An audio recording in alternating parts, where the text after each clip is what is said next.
All right, my clock turned to 11, so I always like to get started right on time or as close as we can to on time. So it is with great pleasure that I want to introduce a Um, new committee member, and that is Marcy. I mean, Macy, sorry, Marcy. Good grief. It's not like I don't know you. Macy Garvey from Scenic. So, don't Macy, if you why can this just happens, but it wave, does every yay. time. Um, So, we will Thank be you. this is her first official meeting, so we'll try not to throw her under the bus too much or put her on the spot too much, but you never know there. So Do it. It's anyway, fine. we're so excited about that. So all right. Now we got that out of the way, let's get into the real meat of what we're going to talk about.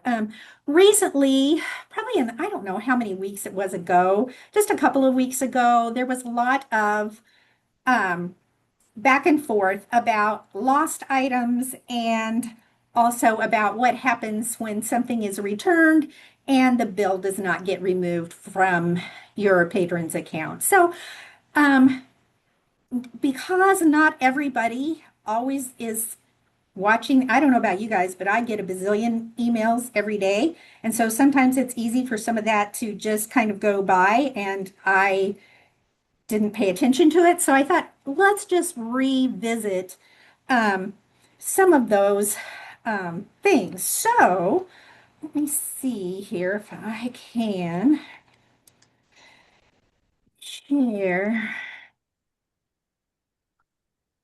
This is on actually our circulation resource page, and it gives a little bit of directions, not too specific because every library's actual step-by-step procedure could be different, but these are the main things that we want you um, to know about lost and damaged items. So basically, once it's paid for, it's non-refundable. Um, Invoices can be sent out if your item is between 6 months and 18 months that it has been marked lost. Because sometimes we all know something goes to lost and then a month later it comes back in. So that's to prevent some of that being billed and paying for something that's going to turn around and show up too, pretty quickly. So here, all of these instructions apply to both your library and another MEC. So there was a little bit of confusion about understanding how things go to lost. So there's two ways. One, it just ages into lost. It's been overdue, however long the owning library, I mean the checkout library, whatever their checkout period is, and then whatever their I can only say for Cass County, we check out for 3 weeks, and 3 weeks later, it goes to lost. Different libraries could have different time periods for that. You might check out for 2 weeks, and 2 weeks later, it goes to lost. So it could just age into being lost because your patron has not brought it home, brought it back, as opposed to a patron coming in and saying, I left this item at the airport in Miami. I've called the airline, I've called the airport. I'm not going to get this item back. It's not coming back. So then there's that kind of lost where you would go in and mark the patron has said it's lost, so I am billing you immediately for that. So just going on down, here's some things. Here's a basic procedure that you should probably go through for damaged items. And, it would be so simple if it was only just our own items. We could just do it the way we wanted. But because we are a resource sharing consortium, sometimes the item is our item being damaged by somebody else, and sometimes our patron is the one who's done the damage. So just wanted to encourage you to go to that CERC resource page and check out the resources there because there might be some help for what you are looking for the answers. it may already be there. Um, the second part of the whole lost in issue um, was that questions were raised about why, if my patron returns the item that was lost and it is still in circulation, you know, it's we can still circuit. Why is the bill still on my patron's account? So, um, lost and damaged item fees are controlled by the owning library, not the borrowing library, and they're controlled by two different settings. So, lost item billing when void lost item billing when returned, and void processing fee on lost item when returned, if you have a processing fee that you charge. So, when this discussion started going around, there were six libraries that had their settings set to false. And so, after the discussion, I know that Colleen reached out to some of them, and at this point, there are only two libraries that have their settings set to false. So the chance of this happening is going to be reduced. Um, so Equinox suggests, though, if you were one of the libraries of those out of those six, those four who changed your settings, um, if you charge overdue fees, they strongly encourage you to look at your restore overdue on lost item returned setting to set that to true so that when the lost item was returned, those overdues would be reapplied. So that's a quick overview of those things. What kind of questions, or are there any more questions about how damaged things are, or lost items are billed, or why they're billed, or any of this?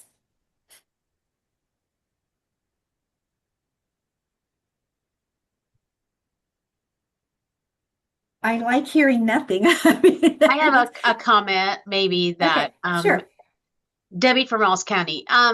So we have patron that she gets a lot of books from other libraries and she had them for a year. And when we keep asking her about them, she would say, "Oh, I'll turn them in when I get a chance." So we reached out asking for an invoice because we wanted to present her with that. And that really had seemed to work. And some libraries sent us an email, some sent invoices, and some didn't, send any or whatever. So we just use that invoice piece or asking libraries to help us out to convince her she needed to turn those books back in. So I don't know if that's, she was not in a hurry to do that. So Hey, I think that's great. Using the tools that you have to, I mean, you weren't really going to, and the goal was that you would end up having to pay for these items. The goal was that you would get these items back from a patron who clearly was not in a hurry to bring things back right. before. And then when I checked one in, it was already out of the system by somehow. And so I just put a note on it and sent it back. I didn't have a slip to send in it when I sent it through the courier because it was coming up non-scannable or something. So I don't know if that helps or not, but Good idea. What is the typical amount of time for a lost book? I think Montgomery City's is 6 months marked to mark lost. In CERC policy, I guess let me ask you a question first. How much time is it before it goes to lost, or how much time is it before you can invoice for a lost item? I think it's set for 6 months for both. Okay. Well, every library controls their own library settings on Okay. that. And so you can put in your own time frame. I know at Cass County we do 3 weeks like one more checkout period time, and at that point, that's when it is billed. I don't know. What do other libraries? There's no set date, I don't think. Through in chat, it looks like the range I see so far is like 28 to 60 days. So a month-ish to 2 months seems to be a average thing. But like I said, every library can set their own time period on that. So, and then as far as invoicing your for an item, it needs to have been in lost status for between 6 months and 18 months. Okay. Not from the checkout day, not from the due date, but from the lost status date. Okay. I inherited some of my settings and I hadn't updated them. So this is just kind of new area for me to think about. Sure. Well, and if you need help with, if you decide that you would like to change something, I would strongly encourage you to just chat with Equinox. They're great at making sure that everything is done correctly. Um, they have saved me multiple times, probably not on something like this, but something that I didn't think about. I wanted to change a setting for this issue and didn't think about all the settings that might contribute to um, what I was trying to change. So I always like going and just having them do a double check on what I want to do. Okay. Thank you. You can also have a report run and sent to you every month that tells you those. I'm sure Heather's gonna say that, right there. I mean, I wasn't going to, but It's we great. are well, I don't want to just spitball, but I'd love to see the list of lost items that can be billed as an automated report so that everyone is pulling from exactly the same report and say, you know, these have now been lost 6 months. You are allowed to bill now for these if your library chooses to bill, but that would take a bit of legwork. So. But It yes, would be great anytime you though. can schedule Just this for saying. yourself, you know. But we I can think I have schedule them for one. ourselves, right? There's nothing wrong with that. Yes, Okay. yes. Can I back up and ask, libraries also feel free to put it in chat. When it goes to lost in your system, do you send a bill right away or do you just send a, hey, haven't brought this back? Or did those you haven't brought this back yet things come way before it hits lost status? Because looking at what you guys put in chat for a lot of different time frames, 6 weeks, 32 days, I'm like, I'm not exactly sure what happens at that point when, your own item, I'm not even talking about a consortium. Okay, so Marianne sends a bill out at 60 days overdue. Okay, okay. But some of you And had 21 days for Terry. Do you actually send a bill at 21 days or just So like, it's a hey? note, just that notice. If you're talking Okay. with me, Terry, is there another Terry on? I don't want to step No, over. I think Okay. it's you, Okay. Terry. So after 21 days, that 21 days is after we do 2 automatic renewals of 3 weeks each. Right. So they've had it 9 weeks, and at the end of the 9th week, if it's not returned, it's 21 days past that last due date. Gotcha. So that's a long time. And then they get a notice that says this item is showing lost on your account. If you have it, bring it back. If you don't, it will cost you $25 or whatever. Okay. Thank you so much. Yeah. Right. And you can set those action triggers again in local admin to set the number of days that you want for those notices to, a week after it's due, a month after it's due, whatever your library chooses, but you can set those action triggers to where they will get either the emails or the text messages. I think there's still a few libraries that do automated phone calling, so possibly that might be your method of contacting somebody that has something overdue. I know almost gone to lost. we do call here at Marion County mainly because we're small enough, and it's kind of amazing when you get that person on the phone.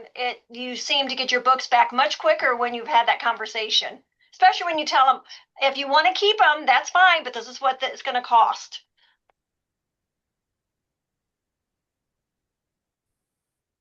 I think the wording, our notice is a pretty gentle notice, and I think including that amount, that if they're not returned, it's $175 for these 6 books.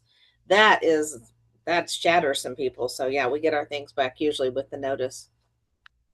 The other thing that can help, I think, is where you set your threshold for blocking a patron from being able to check out, being able to put things on hold.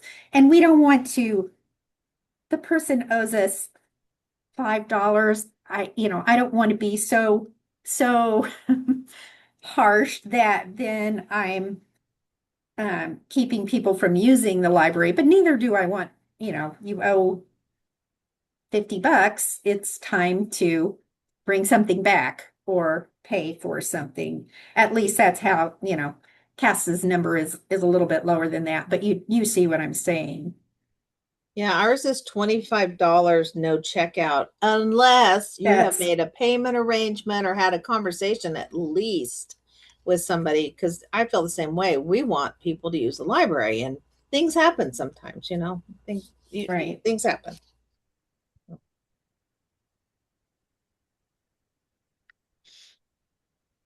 I will say, that made me think of the MEC community is really, um, in my opinion, very generous with um, invoicing.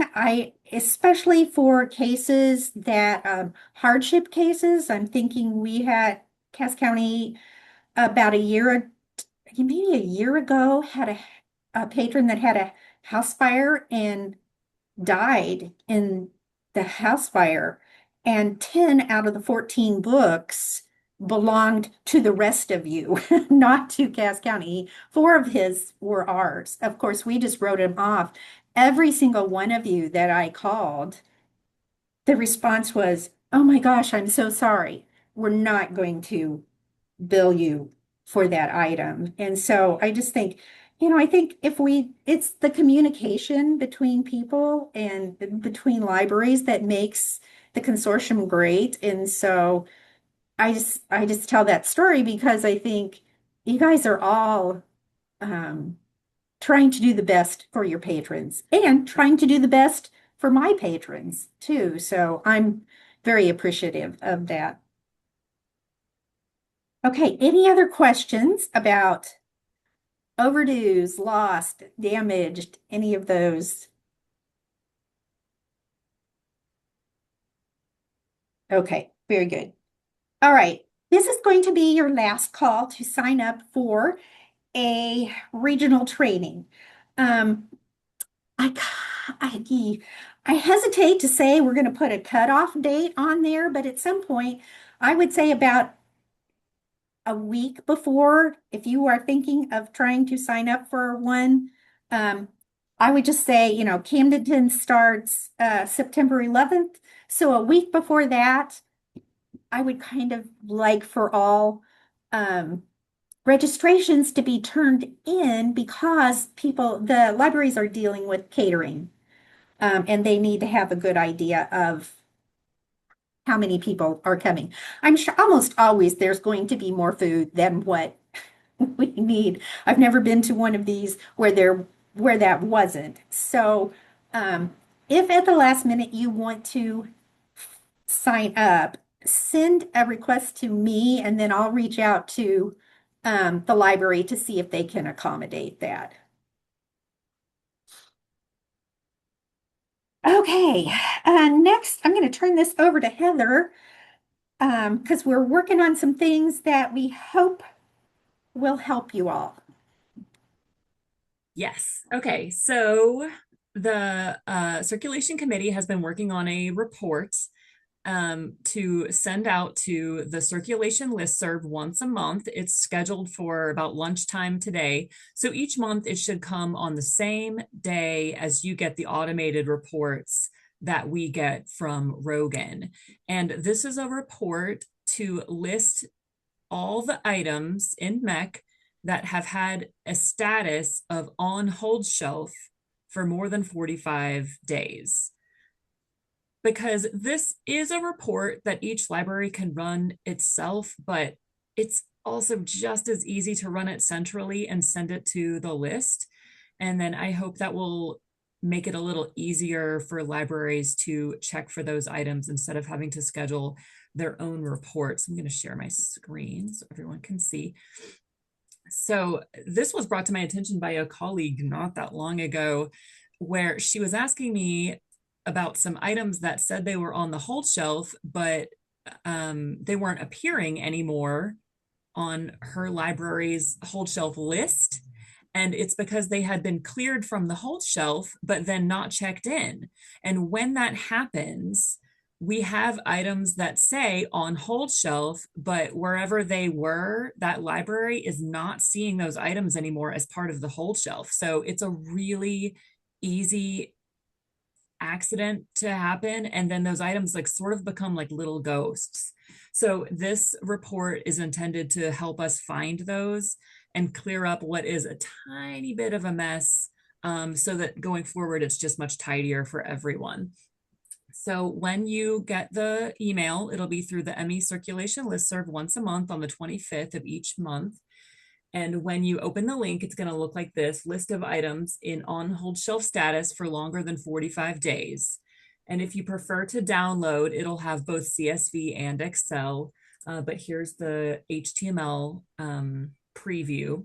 So our goal here is just to make it easy for libraries to look up items, do a little bit of research, and then hopefully take action on them.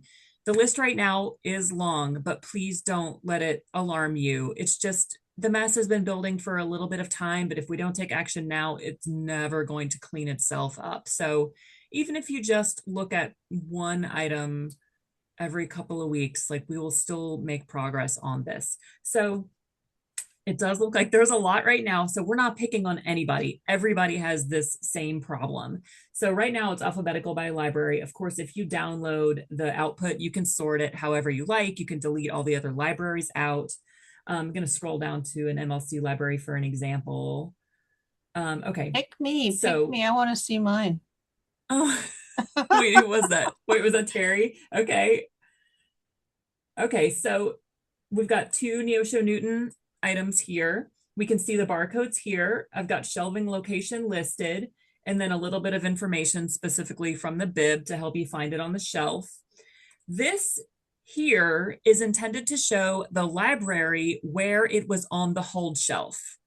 You will see that it's blank for some items.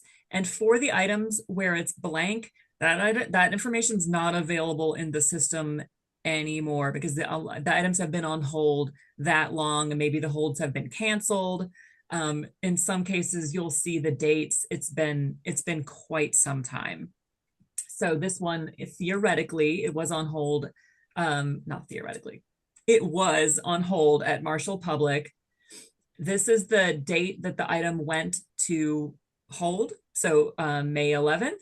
And then this is the day that it expired from the hold shelf. So in theory, the day it should have been pulled and sent back to you. So you can take your barcode here, pop into Evergreen, do a little search. We're not likely to find any new information here, but you can take a look. Oh, this one says available. That's because I'm looking at an old copy of the report. Sorry about that. So I'm going to pick an older one. Sarah, it looks like that one has been sent back to you. I'm going to pick one. Hey, that's great, probably though. from when you sent the report to us. That may on be the CERT so. committee, and we were testing it and cleaning up things. So I bet that's true. Okay, here's a good one. So this one is this is a University City item. And we can see that the status is still on hold shelf. and that the status was changed to on hold shelf on November 19th. So that has been kind of a minute. And so if we go here to the holds transit tab, we can see that its transit destination, the last time it was sent in transit was Jeffco. So it was on their hold shelf. Maybe their patron plucked it off the shelf and took it home. I mean, it's all too easy for that to happen. So the goal in this for this report is just to give us a chance to find these little ghosts.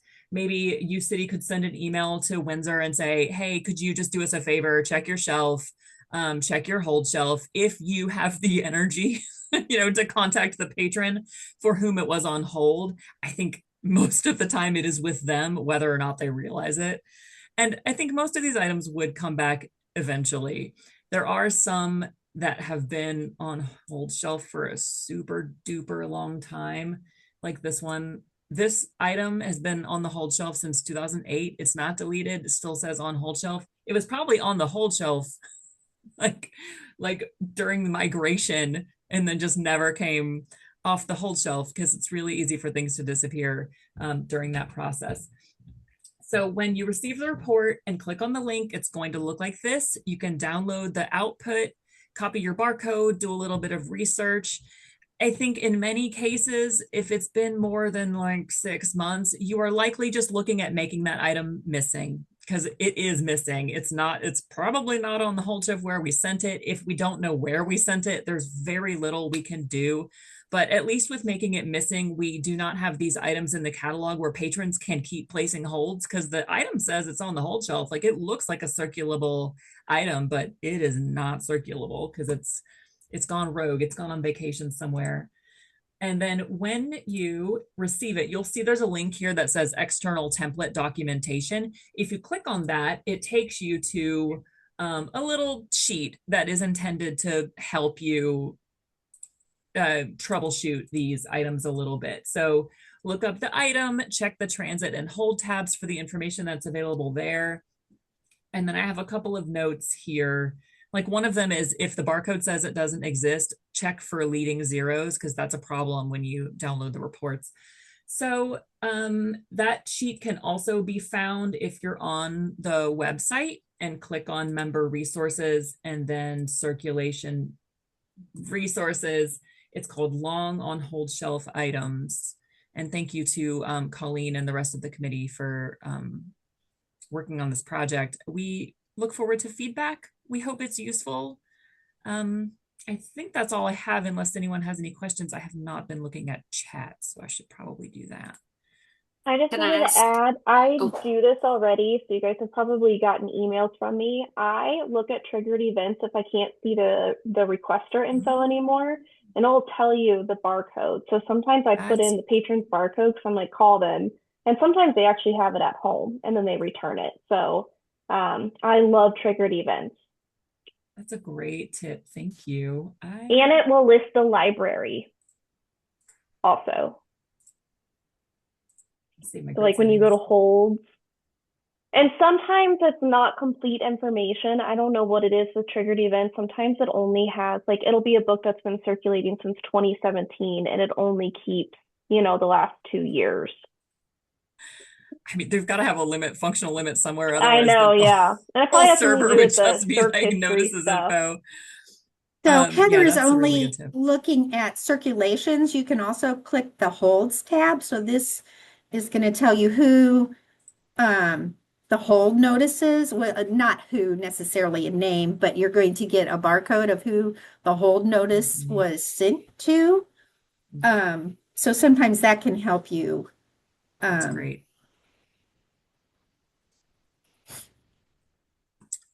Hey, as one of the worst patrons to the library ever, me, if that 2018 book has got my name associated, let me assure you, I'm still reading that book. Oh. I'm almost done with it. I'll be bringing it back. Same, Yeah. Krista. That's how I am We appreciate also. it. So Heather, now are can- you the whole of the whole consortium? You've got everybody's items that have been for a while. So Can I ask okay, a question? yeah, go Darcy. Yes. I think I've overthought this while you've been talking. And when we clear our hold shelf, um, if you clear something and it doesn't get checked in, it stays on the hold shelf. And maybe it has to do with the way we do it, or maybe it's just because we're small enough. But every other time after that we go to the clearable holds, it shows up. Does it not do that if it's, does that make sense? Well, Like that you clear it from the hold shelf, but it still appears on your hold shelf? Yeah, it just shows as like canceled, I think. If we don't check it in. I think. But like I said, I think I overthought this since you've been talking. And we well, also, it depends, Darcy, on what method you use to clear your holds. I wondered about So, that because there yeah, was a permutation of Evergreen that if you selected a line item and you said clear these holds, it would then clear everything, like all everything. of them. And so when we train our staff to, right click, bring up the patron and clear it from there. But I know that at a larger library, that may not be feasible. And again, I don't know what, the size of your guys' clear to hold shelves looks like because we clear it off every day. Which, I mean, if there's been like weather or holidays or anything, we give extra time, but we reconcile it, I guess I should say, every day and look at the things on there. And in the cases where we had done that, we had accidentally cleared more than we meant to, because I tell staff to have them in hand before they clear them. It just shows up in our clearable holds as like canceled, I think. But now I don't know. I'm rethinking everything I've ever You mean done. it shows up that way until you scan it? I thought so. Think so, because you can see things that have been canceled, but if you look at the status, it still says On on hold hold shelf. shelf. And so, but I don't know if there's a time period on that, or I honestly don't know. It also depends on whether you're using a check-in modifier to clear your holds or not, because check-in modifier, I think, is going to clear the hold and Check it in. check it in so that it's all in one step. So there's What multiple S modifier is it that would do that? Because we, like I said, we clear hold usually, shelf. oh, I'm pretty sure that's what it's called. I don't have it. It is, it Just shows on up, your check-in screen. it shows up as canceled, but you can uncancel the hold if it was an accident and then rescan Right. it in. So either way, you have to scan it in for it to come off of your hold shelf.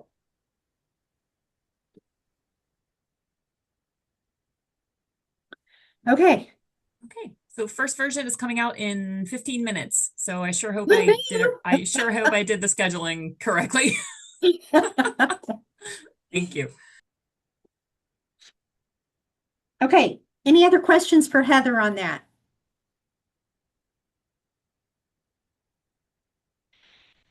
If you get this and you start working with it and you have something that you think, oh, if we tweaked this just a little bit, that would be helpful, or I got this and I still don't know what to do with it, make sure you reach out to either Heather or I, and we will kind of help walk through that process. But we've tested it once with just people on the CERT committee. So we're sending it out now. And if you see something that's not working right, please let us know so that we can adjust. Hopefully, though, this will be a good thing. One less thing that you have to remember to do. It's just going to come to your inbox. Okay.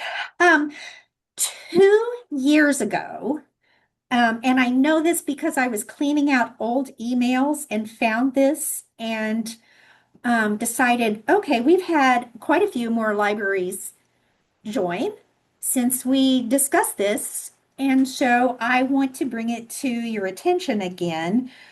Equinox is requesting that I remind you that it's important to renew staff accounts just like you would a patron account, or else you could come into your library and not be able to access Evergreen with your staff account. So they do expire, and we don't want you to become locked out. So Equinox can fix it for you. They can go in, they can renew it, they can do all of that. So you're not locked out forever.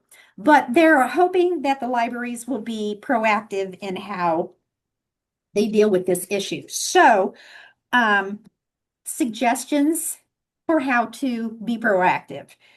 Number one, make sure there's an email associated with each staff account so that reminders can be sent before the expiration date, just like you would get a reminder, just like a patron would. Make sure the email goes to an account that is not likely to change. Um, so Cass County sends all of ours to tech services, and tech services then, I mean, tech services is going to be tech services for a long time. And so this is a way that we can just keep renewing without being checked out, being locked out. The other thing would be number two would be consider staggering expiration dates so that all staff accounts do not expire on the same day, so that at least somebody would be able to get into their accounts and then could go and update the ones that had expired. And the third thing they said would be to set a reminder on your online calendar a little bit before the expiration date so that it shoots you a reminder to renew those accounts.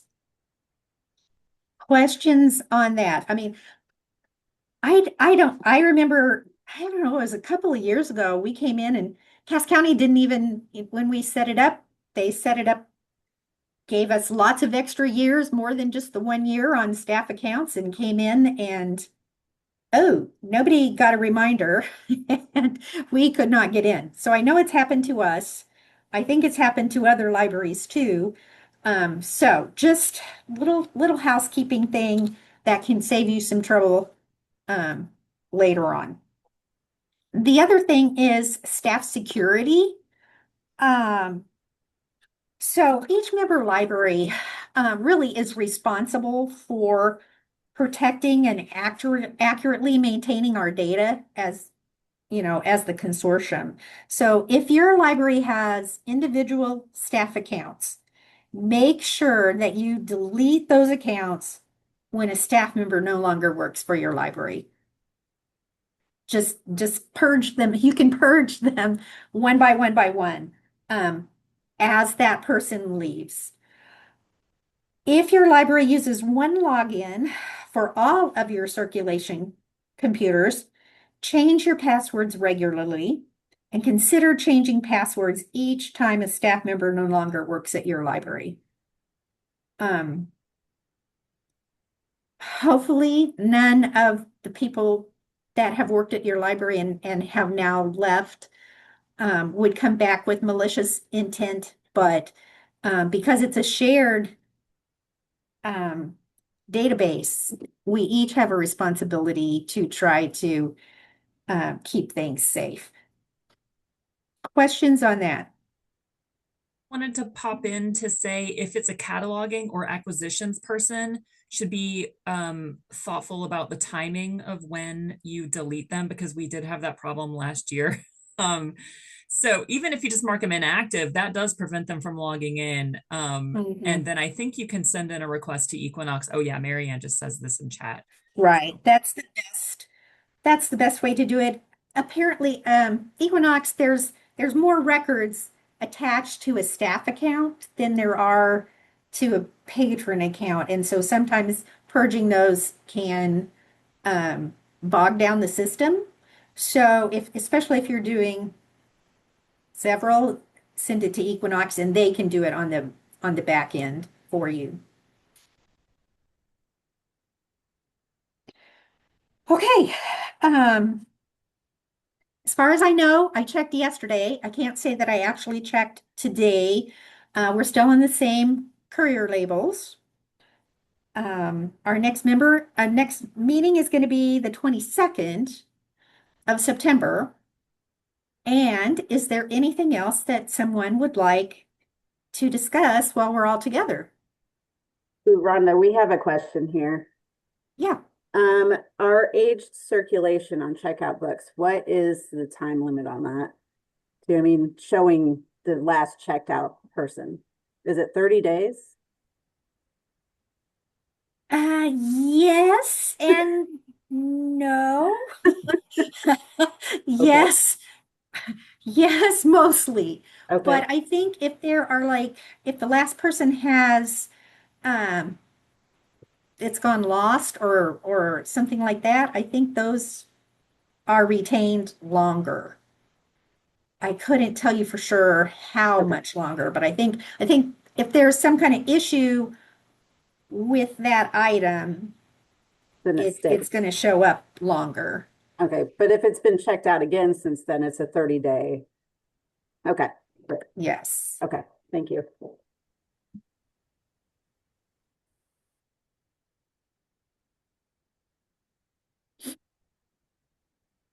Okay, question. Can we use far out dates for staff accounts? Yes, yes. You can set your date for whatever you wanted. Um, when we did ours a couple of years ago, we set them to 2029, but that was several years ago. So we did kind of like 5 years at a time. But I know other ones have done longer than that. And again, it's not, um, that's not determined by Missouri Evergreen. It's determined by your library. But I wouldn't want to do it every year if I didn't have to. Especially if you have some accounts that are non-human that we have account for our print center that they have to have an evergreen card. And so it's set for 2050 or something. I don't know. I made that up. I don't know what it's set for, but it's a long time. So the question was going back and forth about, well, can you just expire the account? Yes. Um, I just, and then eventually these things would need to be purged just to comply with the purging policy, that we have things that have been expired for 3 years, um, should be purged. And so with staff accounts, they really don't want you to purge those when we're doing the big purge there because of all those back end things that are attached to those accounts. So that's why I think sending it to Equinox to have them purge it is probably a better choice.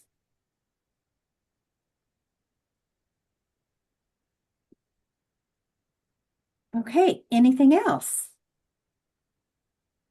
Rhonda, is that will that ever be part of our like best practices or is it already about like, a staff member leaves if they have a specific login, here are the steps you need to take? It's not, as far as I know, it's not actually written into either best practices or circ policy. Um, doesn't mean it couldn't be, but at this point it is not. I just wondered, we have legally, I can't speak about it, but in the past we have had staff that we thought everything was a-okay with right up until it was not. And at the time we had shared logins and it was concerning. And so, like I say, everything was fine until it wasn't.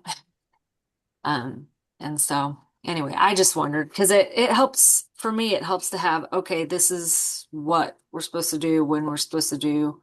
And then I can pass that to the sysadmin and say, okay, here are the steps that are supposed to be taken. Because it was like pulling teeth getting unshared logins. But anyway. Okay, Kathleen had a question wondering, anybody on the CERC listserv is going to receive the report that we were talking about, long on hold shelf for 45 days.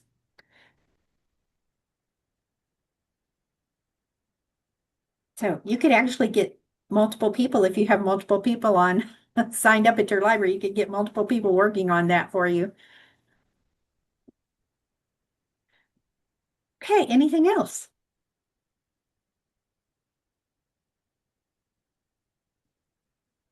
All right. The CERC committee is also doing a working session. Now, you guys, nothing is secret. If you want to stay and listen to what we're working on, that's great. But otherwise, I hope you have a very wonderful day. And we'll see you next month.